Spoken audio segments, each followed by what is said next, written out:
오늘 우리에게 주신 하나님의 말씀은 누가복음 6장 38절입니다.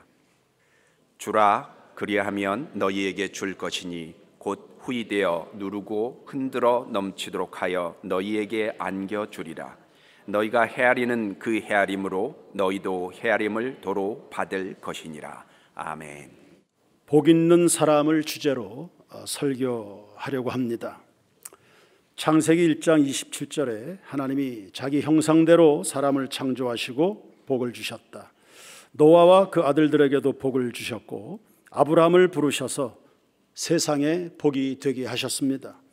야곱에게는 하늘의 이슬이며 땅에 기름진 복을 주셨지요. 시편의 시작은 복 있는 사람입니다. 하나님을 의지하는 자는 복이 있도다. 성경의 전체적 주제 중에 하나입니다. 여호와를 경외하는 자가 복이 있다. 산상수훈은 팔복으로 시작합니다. 하늘에 속한 모든 신령한 복을 우리에게 약속하셨습니다. 이와 같이 성경이 오늘날 우리에게 말하고 싶은 것이 있다면 하나님은 복의 근원이 되시고 우리는 복 있는 사람으로 지음을 받았다는 사실입니다. 따라서 성경의 원리대로 살기만 하면 누구든지 다 차고 넘치는 복을 누립니다. 그 원리는 뭡니까? 오늘 네 가지로 정리합니다. 첫 번째, 예수 그리스도를 삶의 주인으로 모셔야 됩니다. 여러분의 현재 주인은 누구십니까? 예수가 주인이십니까? 예수가 주인이 됐다는 말은 더 이상 내 맘대로 살지 않습니다. 주님의 뜻대로 삽니다. 이게 주인이 바뀐 겁니다. 복은 주십시오. 그러나 삶은 내 맘대로 살 겁니다. 이건 아직 구원 못 받은 사람입니다. 예수는 현세와 내세의 복을 가지고 우리에게 오셨죠. 그리고는 마음의 문을 두드리셨습니다. 내가 너에게로 들어가 함께 먹고 마시고 싶다.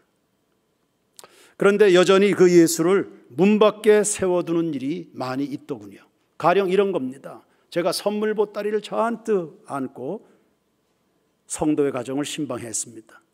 그때 성도가 문도 열어주지 않고 선물은 거기다 놓고 가십시오. 나중에 제가 챙길게요. 이런 상황이 벌어졌다고 가정해 보십시오. 어이가 없지요. 그런데 신앙생활을 이렇게 어처구니 없이 우리가 하고 있는 겁니다. 주님이 하늘의 복과 땅의 복과 현세와 내세 복을 다 가지고 이 땅에 오셨습니다. 그리고는 우리에게 주기를 원하시는데 복은 주십시오. 그런데 주님은 문 밖에. 이런 신앙생활을 우리가 하고 있는 겁니다. 예수는 십자가를 지셨습니다. 하나님 아버지, 인간들의 죄가 정말 보기 싫으시죠. 제가 온몸을 십자가에서 불살라 죄의 대가를 제가 지불할 테니 인간들을 용서해 주세요. 구원해 주세요. 이게 십자가입니다. 그래서 우리는 그 예수 그리스도 때문에 하나님 앞에 나갈 수 있게 됐고 우리는 모두가 그분의 것이 된 겁니다. 그러므로 성경에 약속되어 있는 모든 복은 그리스도 안에서 성취됩니다. 예수 없는 복은 없습니다. 복은 주십시오. 그러나 예수님은 no, 그런 복은 없습니다. 고린도후서 1장 20절입니다. 하나님의 약속은 얼마든지 그리스도 안에서 예가 되니 그런즉 그로 말미암아 우리가 아멘하여 하나님께 영광을 돌리게 되느니라. 아멘. 다 같이 한번 읽어봅시다. 시작. 하나님의 약속은 얼마든지 그리스도 안에서 예가 되니. 다시 한번. 하나님의 약속은 얼마든지 그리스도 안에서 예가. 다시 한번. 하나님의 약속은 얼마든지 그리스도 안에서 예가. 다시 한번. 하나님의 약속은 얼마든지 그리스도 안에서 예가 되니 그런즉 그로 말미암아 우리가 아멘하여 하나님께 영광을 돌리게 되느니라. 그러므로 성도 여러분, 예수의 이름이 선포될 때마다 아멘하여 영광을 돌리시길 바랍니다. 그분이 축복의 원리를 우리에게 말씀하실 때마다 아멘하여 여러분의 삶이 기적의 삶이 되기를 축원합니다. 두 번째, 섬기고 베푸십시오. 주라, 그러면 줄 것이다. 여러분, 주는 것이 복입니다. 주는 만큼 풍성해질 겁니다. 없는데요. 그래도 주십시오. 그게 비워져야 옵니다. 내 자아를 버려야 하나님의 성품이 오는 겁니다. 내 알량한 실력, 내 가진 거 내려놔야 하나님의 놀라운 능력과 은사가 임합니다. 내 것으로 살겠습니까? 그 풍성한 무한한 하나님의 것으로 살겠습니까? 어리석은 자가 하나도 없길 바랍니다. 선한데 의로운데 축복된데 지혜로운 교우들 되기를 축원합니다.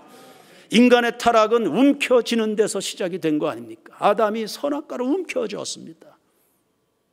아브라함은 자식 문제를 그렇게 움켜쥐고 있습니다.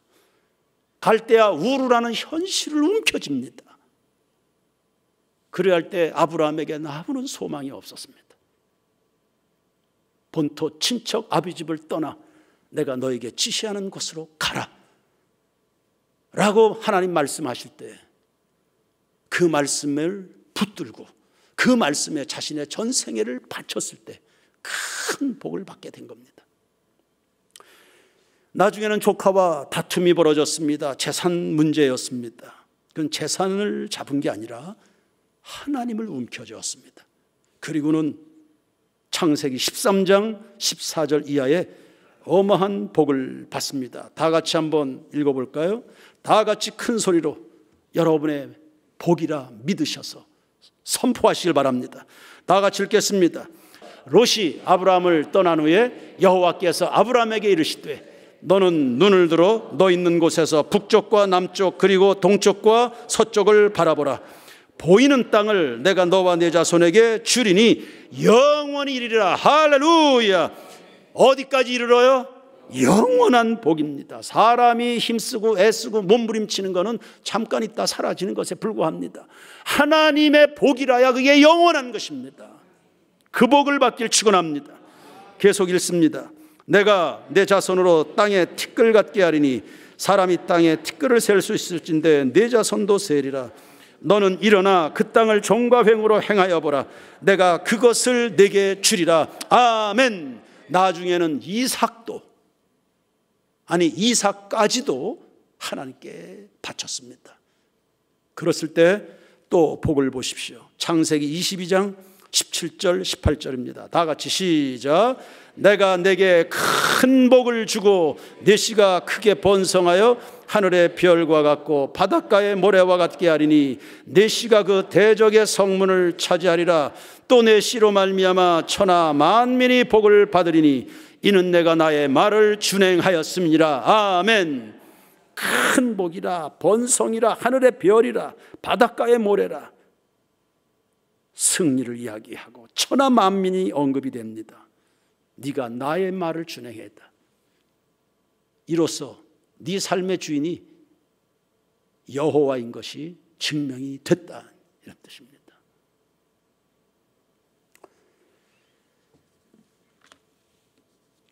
야곱은 그의 전반 인생이 다 움켜쥐는 거였습니다. 형을 움켜쥐려고 그러고 삼촌도 움켜쥐려고 그러고 여인들도 움켜쥐려고 하고 삶이 무척 고단했습니다. 뭔가는 되는 것 같은데 괴로운 겁니다. 답답합니다. 야복강에서 그 움켰던 것을 다 내려놓았습니다. 정말 길고 지루한 싸움을 싸웠습니다. 그거 안 내려놓으려고 강제적으로 하나님이 무릎 꿇게 만들었습니다. 드디어 주인이 바뀌었습니다. 그리고는 분이엘이라는 단어가 나타났습니다. 하나님의 얼굴입니다. 아침에 떠오르는 태양과 함께 그의 심령에 빛이 비치게 된 겁니다. 차고 넘치는 복을 받아야 될 새인교회 성도들입니다. 하나님께는 아낌없이 이웃에게는 긍휼을, 사랑을, 섬김을 베푸시길 바랍니다. 나누고 살아가시길 바랍니다. 갈릴리 호수처럼 살 수 있습니다. 사해처럼 살 수 있습니다. 갈릴리 호수는 요단강 상류로부터 물을 받아들입니다. 받는 만큼 내려보냅니다. 물이 항상 살아있습니다. 많은 물고기가 뛰어놉니다. 그 갈릴리 호수에 파이프라인을 연결해서 저녁에 물을 공급합니다. 메마를 뻔했던 땅들이 초지로 농장으로 바뀌었습니다. 사해는 들어오는데 누구에게도 아무에게도 나누어 주지 않습니다. 그냥 움켜쥐고 있습니다. 호수 전체가 죽었습니다. 물고기가 살 수 없습니다. 어떤 생명체도 살 수가 없습니다. 여러분, 먹었으면 배설해야지요. 먹기만 하면 사람 죽습니다. 먹기만 하면 온몸에 음식으로 말미암아 독소가 쌓이고 몸이 파괴됩니다. 장기들 다 망가집니다. 복수가 차오르고 온몸이 퉁퉁 부어서 죽습니다. 그러니 우리가 하나님 앞에 받아 누렸으면 나누셔야죠. 구원받았으면 복음을 전하고 은혜 받았으면 나누어야 되고 나누어줘야 사는 겁니다. 우리 세인교회는 늘 살아있는 갈릴리 호수가 되길 축원합니다. 미국의 큰 부자였습니다. 철강 왕으로 불리는 카네기는 스코틀랜드의 가난한 농부의 아들로 태어났습니다. 13살 때 미국으로 이민을 왔습니다. 그가 공부한 것은 초등학교 4학년 공부한 게 전부입니다. 그런데도 그 속에 예수가 있었습니다. 성경적 원리로 인생을 살았습니다. 하나님께서 복을 주시는 대로 그가 나누었죠. 자선단체를 세워서 구제하고 장학사업을 힘을 씁니다. 그리고 국가의 문화예술의 발전을 위해서 카네기 홀을 헌당합니다. 전국 구석구석의 교회들마다 7,500개의 파이프 오르간을 설치해 줍니다. 2,800개의 도서관을 만들어 줍니다. 하나님께서 주신 복을 따라서 그냥 나누고 베풀, 그렇게 인생을 살았습니다. 이런 말을 남겼습니다. 사람이 재산을 안고 죽는 것은 몹시 부끄러운 일이다. 사람이 재산을 안고 죽는 건 굉장히 부끄러운 일이다. 그러므로 경제적 복을 원하십니까? 물질을 심으시길 바랍니다. 사색 번성의 꿈을 가지고 있습니다. 움켜쥐었던 것 다 내려놓으시고 하나님의 옷자락만 붙드시길 축원합니다. 건강을 원하십니까? 병든 이웃을 위해서 간절히 기도하시길 바랍니다. 여러분의 가정 형통하기를 원하시지요. 대한민국의 형통을 구하시길 바랍니다. 사랑받기를 원하시나요? 사랑을 하셔야죠. 남에게 대접을 받고자 하는 대로 남을 대접하라.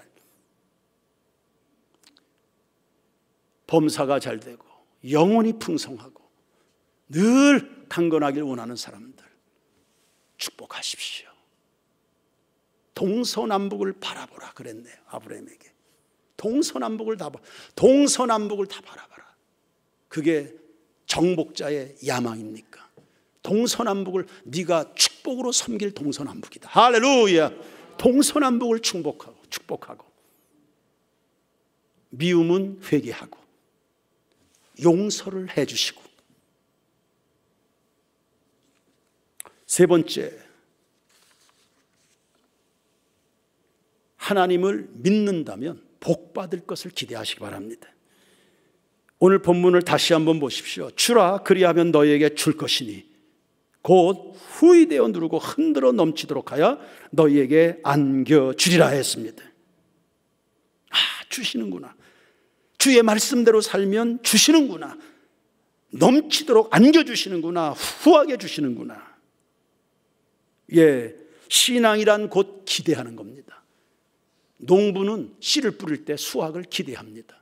하나님을 믿었으면 하나님의 역사가 내 삶에 일어날 것을 기대하셔야 됩니다. 여호와를 앙망하는 자는 새 힘을 얻으리니, 앙망 무슨 뜻입니까? 기대감을 가지고 기도하면서 기다리는 겁니다. 여러분의 인생이 하늘로부터 공급되는 힘을 얻어서 걸어가도 뛰어가도 곤비치 않는 인생 살아가길 원합니다. 성전 미문에 안진뱅이가 있었습니다. 베드로와 요한이 기도하러 가다가 그 안진뱅이를 불쌍히 여겼습니다. 우리에게 예수가 있는데 예수의 이름으로 새 역사를 만든다. 그래서 우리를 보라.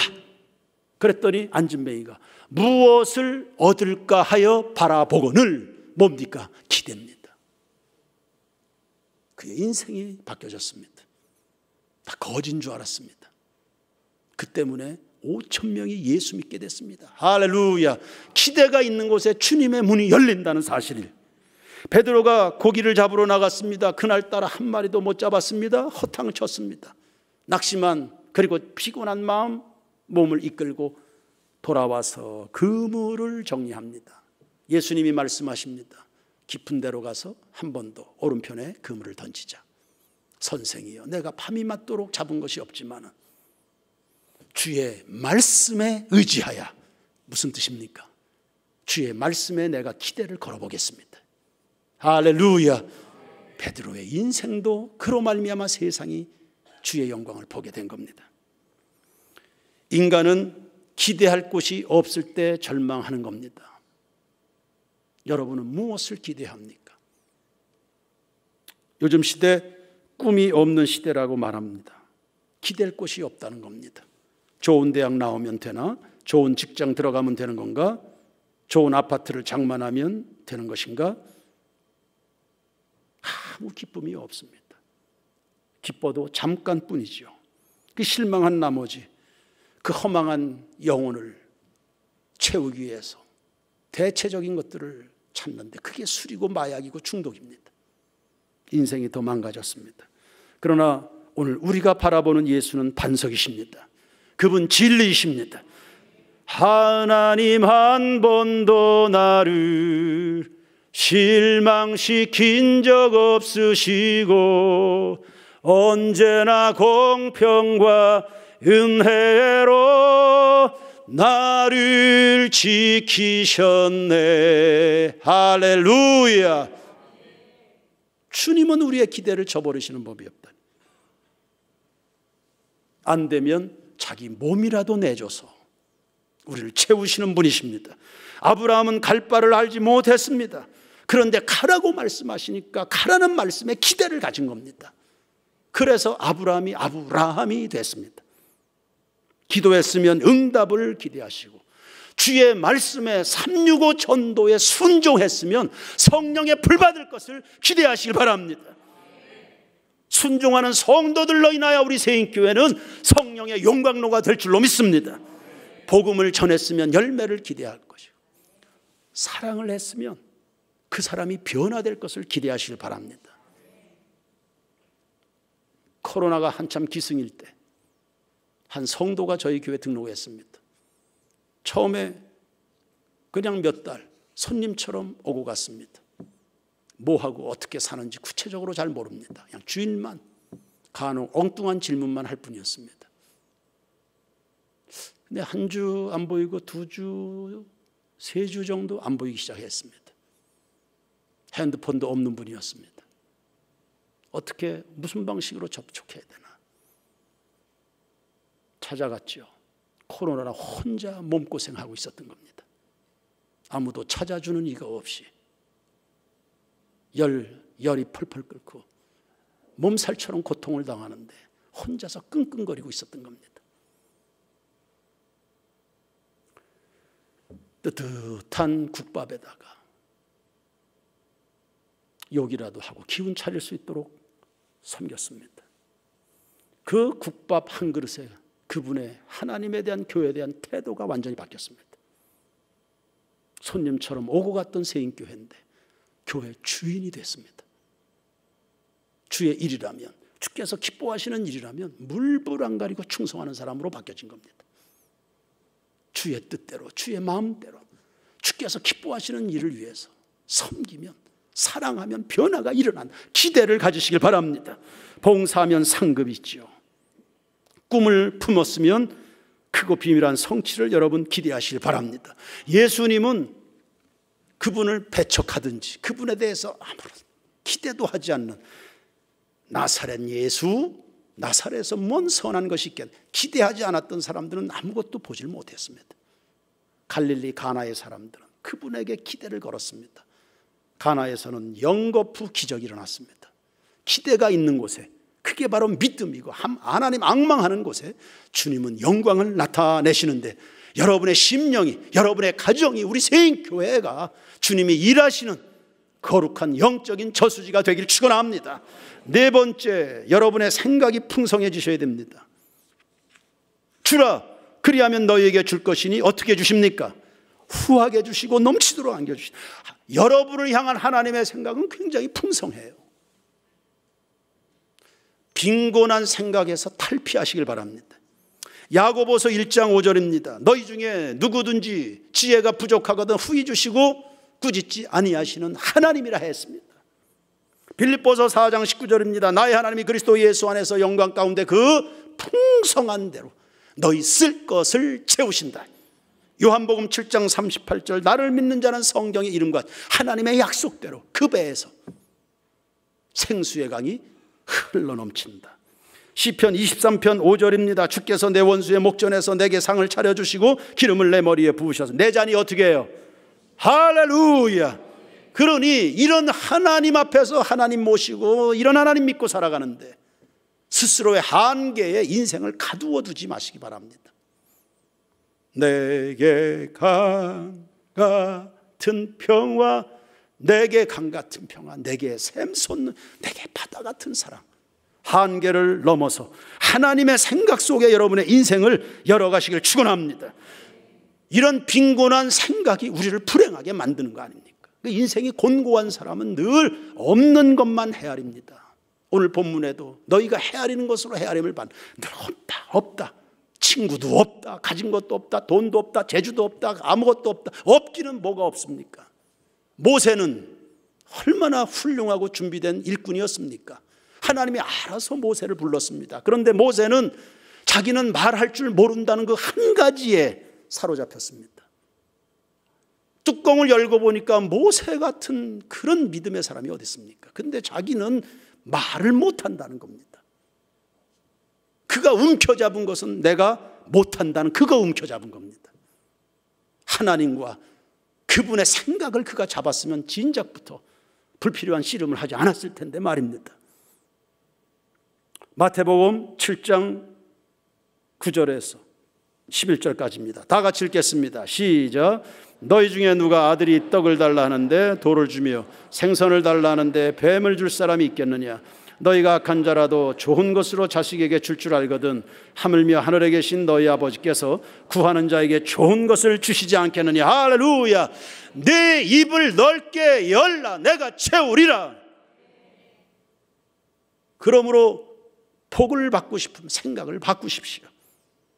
시편 119편 165절입니다. 주의 법을 사랑하는 자에게는 뭘 사랑해요? 주의 법을. 큰 평안이 있으니 그들에게 장애물이 없으리이다. 여러분의 인생의 장애물이 누굽니까? 여러분 가정의 장애물이 뭡니까? 누굽니까? 여러분이 생각하는 여러분 가정의 장애물이 뭡니까? 세인교회 장애물은 뭡니까? 황교안 목사의 목회의 걸림돌은 뭡니까? 장애물이 많게 느껴질 겁니다. 그러면 주의 법을 사랑하게 될 때 장애물이 아니다 라고 말씀하는 겁니다. 장애물에 눌리지 않아요. 장애물이 있는데 장애물을 능히 감당할 큰 평안이 넘치는 겁니다. 주의 법을 사랑한다. 주의 법이 뭐죠? 죄인에게는 구원의 원리입니다. 빈궁한 사람에겐 풍부의 원리입니다. 실패한 사람에겐 성공과 승리의 원리입니다. 늘 치고 살아가는 사람들 있을 수 있겠습니다. 주의 법을 붙잡아 보십시오. 이런 원리를 가지고 살면 장애물이 아닙니다. 그래서 평안을 빼앗기지 않습니다. 늘 부족하다, 어렵다, 힘들다. 그래서 늘 걱정을 달고 살아가는 교인들이 꽤 있지 않겠습니까? 우리는 그런 인생 오늘 끝나는 겁니다. 여러분의 생각이 부욕해 되길 축원합니다. 예수 그리스도를 주인으로 섬기시길 바랍니다. 예수님께 오늘로 자리를 내어드리시길 바랍니다. 꽤 잘 믿는다고 본인은 생각합니다. 하나님은 인정 안 합니다. 네가 언제 네 맘대로 살았지 내 뜻대로 살았냐. 그런 교인은 목사도 그 편 안 들어줍니다. 하나님이 함께 하실 수 없는 사람을 목사가 뭐 때문에 도와줍니까? 도와줘 봐야 소용도 없는데. 우리는 예수의 은혜로 영원한 생명과 함께 하나님의 나라를 기업으로 받았습니다. 하나님의 나라를, 그것도 영원한 것을 받았습니다. 움켜쥘 필요가 없습니다. 그 욕심을 하나님의 나라를 향해서 바꾸십시오. 그래서 선하고 축복된 일을 위해서 열심을 내시고요, 베푸시길 바랍니다. 인자에 온 것은 양으로 생명을 얻게 하고 더 풍성히 얻게 하려는 것이라 했습니다. 지금도 여러분들은 풍성한 복을 누렸습니다. 더 풍성히, 더 풍성히, 더 풍성한 세계가 있습니다. 우리의 꿈이 확장되는 만큼 우리는 하나님 앞에 풍성함을 받아야 됩니다. 빈곤의식 탈피하십시오. 하나님의 복이 임하도록 여러분의 마음의 문을 여셔서 축복의 창고를 준비하시기 바랍니다. 남김없이 부어주실 텐데, 주의 영광을 위해서 일어나 빛을 발하는 우리 모든 교우들이 되기를 주의 이름으로 축원합니다. 찬양합시다. 성령